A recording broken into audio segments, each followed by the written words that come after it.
Bull phase में है, खैर इसमें तो कोई दो राय नहीं है। लेकिन क्या है, बुल फेज़ धीरे धीरे बियर में तब्दील हो जाएगा, इसके पीछे भी संभावनाएं हो सकती हैं। तो इसलिए हमने दोनों संभावनाओं को अलग अलग तरीके से रखा, कैलकुलेट किया और मेरे दोनों सहयोगियों ने उस पर अच्छे से स्टडी कर ली है।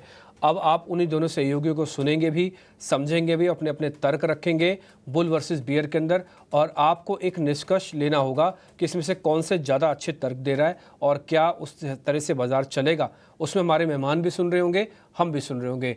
अब मैं सीधा चलता हूँ उसी स्क्रीन पर जहाँ पे बुल्स और बियर दोनों आपस में आमने सामने खड़े हैं। तो शुरुआत आप दोनों की है, टॉस वॉस में कर नहीं रहा, जिसको करनी है शुरू कीजिए और ज़रा बताइए दम बता के कि बियर ज़्यादा भारी है कि बुल ज़्यादा भारी है।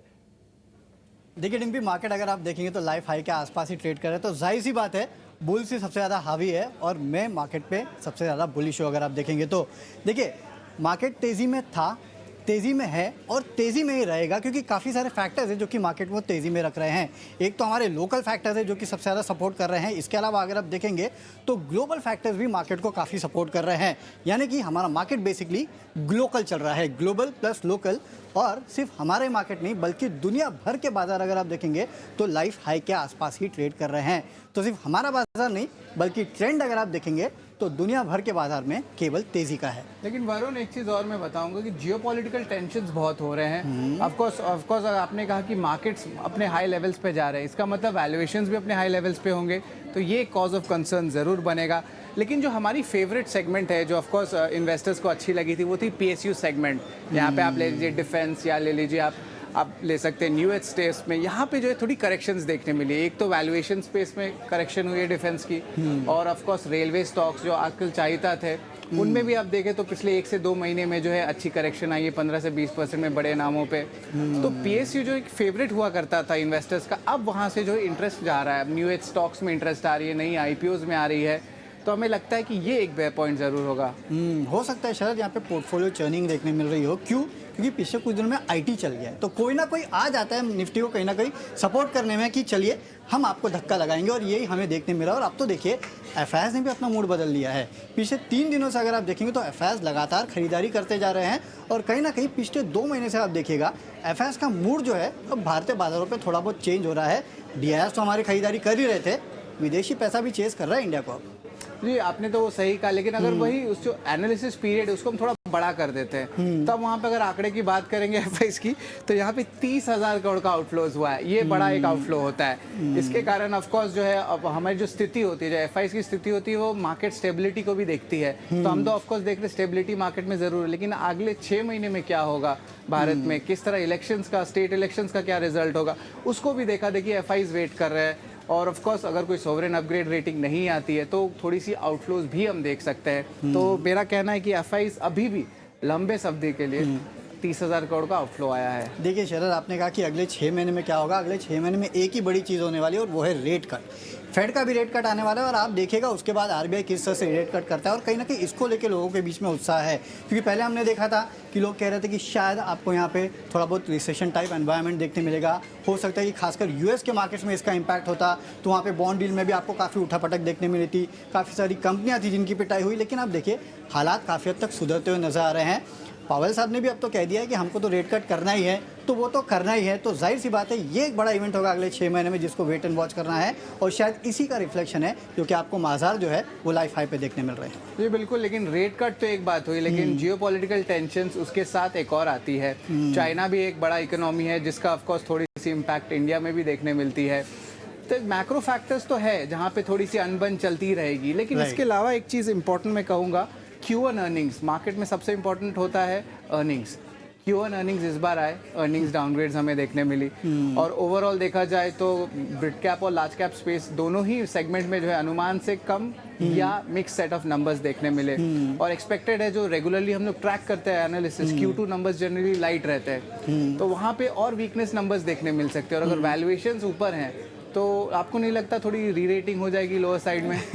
देखिए शरद, एक क्वार्टर को छोड़िएगा, 10 साल को देखेगा, और यहाँ से इंडिया को आप देखेगा कि इंडिया स्टोरी किस तरह की निकल के आ रही है। क्योंकि अगर हम देखेंगे तो हम डेवलप्ड नेशन बनने के वे पे चल चुके हैं, और कहीं ना कहीं दुनिया भर के आप रेटिंग एजेंसीज देखेगा, ब्रोकरेज हाउसेज देखेगा, आपको कोई नहीं बोलेगा कि इंडिया में पैसे मत लगाओ। सब के सब कह रहे हैं कि हाँ, अगर कहीं आपको पैसे लगाने हैं तो आपको इंडिया में लगाने हैं। स्टॉक मार्केट्स तो अपनी जगह है, लेकिन उसके अलावा भी अगर आप इकोनॉमिक प्रोस्पेक्ट्स देखेंगे तो हमारे देश के काफ़ी अच्छे हैं और इकोनॉमिक प्रोस्पेक्ट्स को ही आपके मार्केट्स चेस करते हैं, तो जाहिर सी बात है यहाँ से मार्केट में बेचने का कोई चांस ही नहीं बनता। तो लॉन्ग टर्म बेसिस पे तो सभी एग्री करेंगे कि भारत की स्टोरी ऐसी है कि मल्टी डिकेडल है, लेकिन शॉर्ट टर्म भी कभी कभी देख लीजिए। S&P ने जो है भारत की ग्रोथ, जो GDP के आंकड़े हैं वहाँ पे उन्होंने कहा है कि अनुमान में से थोड़ी कटौती देखने मिल सकती है, क्योंकि ऑलरेडी भारत का जो बेस है थोड़े लोअर साइड में था। तो पिछले 2 से 3 साल में हमने देखा ग्रोथ रेट्स बहुत है।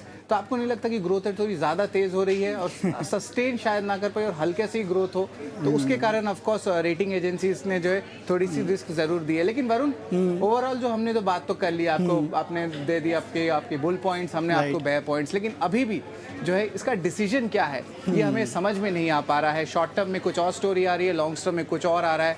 तो मैं जो हूँ डिम्पी और सारे दर्शकों को ऊपर छोड़ता हूँ कि किस साइड आप जाएंगे।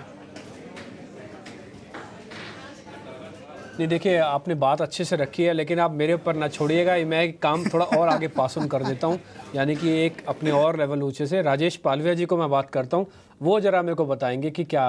राजेश सर, आपने गौर से तो सुना है ना सारी बात बुल्स और बियर की? अच्छे से सुने तो आप ही फैसला सुनाइए, हमारे से मुश्किल वाला और कठिन काम ना करवाइए। तो डिम्पी जी देखिए, मुझे लगता है कि बुल केस के साथ ही रहना चाहिए। जिस तरीके से इंडिया की कॉर्पोरेट्स अर्निंग का एक हमने अपवर्ड मोमेंटम देखा है पिछले कई क्वार्टर्स में, और जिस तरीके से मैक्रो इंडिकेटर्स यहाँ पे अलाइंड है, और जिस तरीके से हाईएस्ट ग्रोइंग अगर हम देखें तो अगर बाकी सारी इकोनॉमी से कंपेयर करें तो जिस तरीके की ग्रोथ यहाँ पे इकोनॉमी की देखने को मिली, और ये क्लियर एक डायरेक्शन है कि इंडिया इकोनॉमी यहाँ से फर्दर और आगे की तरफ बढ़ते हुए दिखेगी। और stock market point of view से तो हमें लगता है कि अभी काफी कुछ होना बाकी है इस स्टॉक मार्केट में। जरूर हमें लगता है हमारे प्रीवियस एक्सपीरियंस को देखते हुए कि इतनी बड़ी तेजी हमने 3-4 साल में जो देख ली है, कहीं ये बहुत ज्यादा ओवर स्ट्रेच तो नहीं है। तो लेकिन देखिए क्या होता है कि हर बार कुछ नया होता है मार्केट में, हमें भी इस बार कुछ नया ही देखने को और सीखने को मिल रहा है।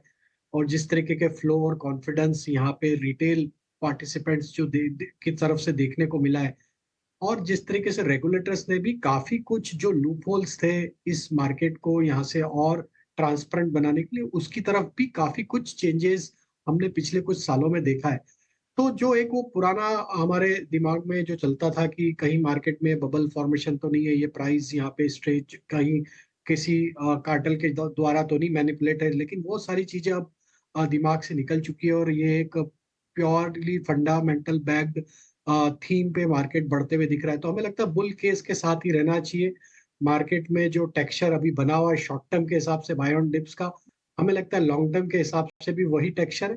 हो सकता है कि शॉर्ट टर्म में हमें जो डिप मिलती है वो 200-300 पॉइंट की निफ्टी की मिलती है, लेकिन जो भी लॉन्ग टर्म इन्वेस्टर है उन्हें जब भी मार्केट में 500-1000 पॉइंट की डिप जो मिलती है, अभी रिसेंटली भी हमने देखा था कि 24,000 के आसपास तक निफ्टी करेक्ट हुआ था और वहां से 1000 पॉइंट का वापस अपमूव भी बना है। तो इस तरीके की बड़ी डिप का इंतजार करे जो भी लॉन्ग टर्म इन्वेस्टर है, और जब भी मिलती है तो वहां पे मौका नहीं चूकना चाहिए अच्छे क्वालिटी स्टॉक्स में इन्वेस्ट करने के लिए।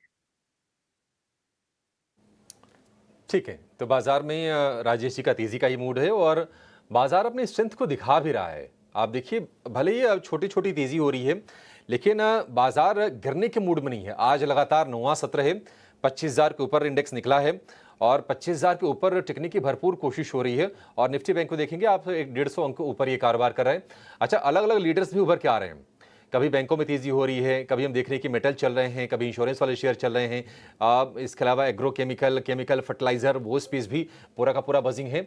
तो बाजार में मोमेंटम तो तेजी का, इसमें कोई दो राय नहीं है और अच्छी चीज़ें हो रही है। जो कि हमें वरुण ने बताई कि एफआईज को लेकर थोड़ी सी चिंता थी, लेकिन वो चिंता भी अब थोड़ी दूर होती हुई जरूर दिख रही है। लगातार 3 सत्र की कैश में एफआईज की बाइंग आ रही है, तो लिक्विडिटी वाला फोर्स यहां से जरूर रहेगा निश्चित तौर पर। और अगर हम मंदी की बात करें तो ऐसे कोई ट्रिगर खास नहीं दिख रहे हैं जहां से आपको ज्यादा वरीड होना चाहिए।